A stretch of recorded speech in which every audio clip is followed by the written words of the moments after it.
Well, it's very clear that economic liberalization in China has far outpaced political liberalization. The Communist Party continues to be the dominant political player in China, and Xi Jinping has only further centralized that and clamped down on political and civil liberties in the last few years. Media controls on civil society have increased very substantially.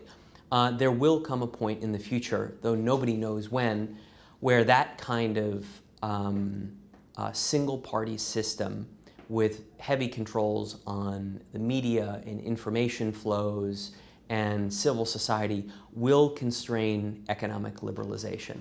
China talks about wanting to develop an innovation-led economy, and the only way for innovation to be a driver of growth in China is for there to be free flow of information, free flow of ideas, and that can't come about with under the sort of current heavy political controls in China. And it's unclear how China is going to be able to balance or ultimately resolve this contradiction.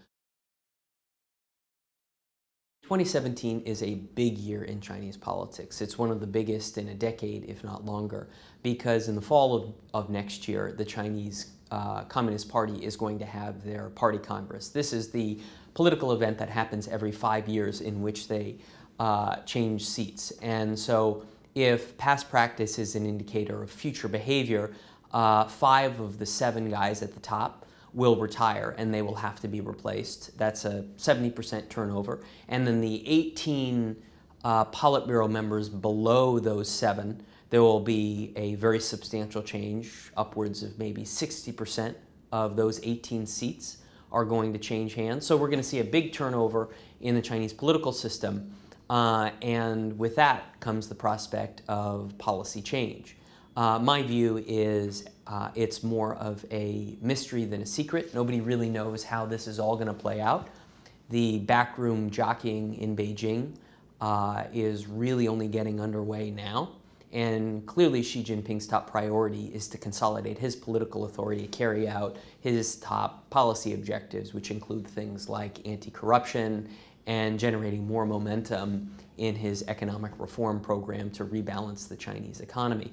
The other big aspect of the political change next year is the fact that we may begin to see who the successors to Xi Jinping and Li Keqiang are going to be. In other words, who's going to lead China in 2021 after the next party congress. And that will be really important as we try to understand what China's future trajectory is, because there are so many dilemmas they face, like this tension between the need for economic liberalization and the lack of political liberalization. Well, the 6th generation of leaders are different in terms of their formative experiences.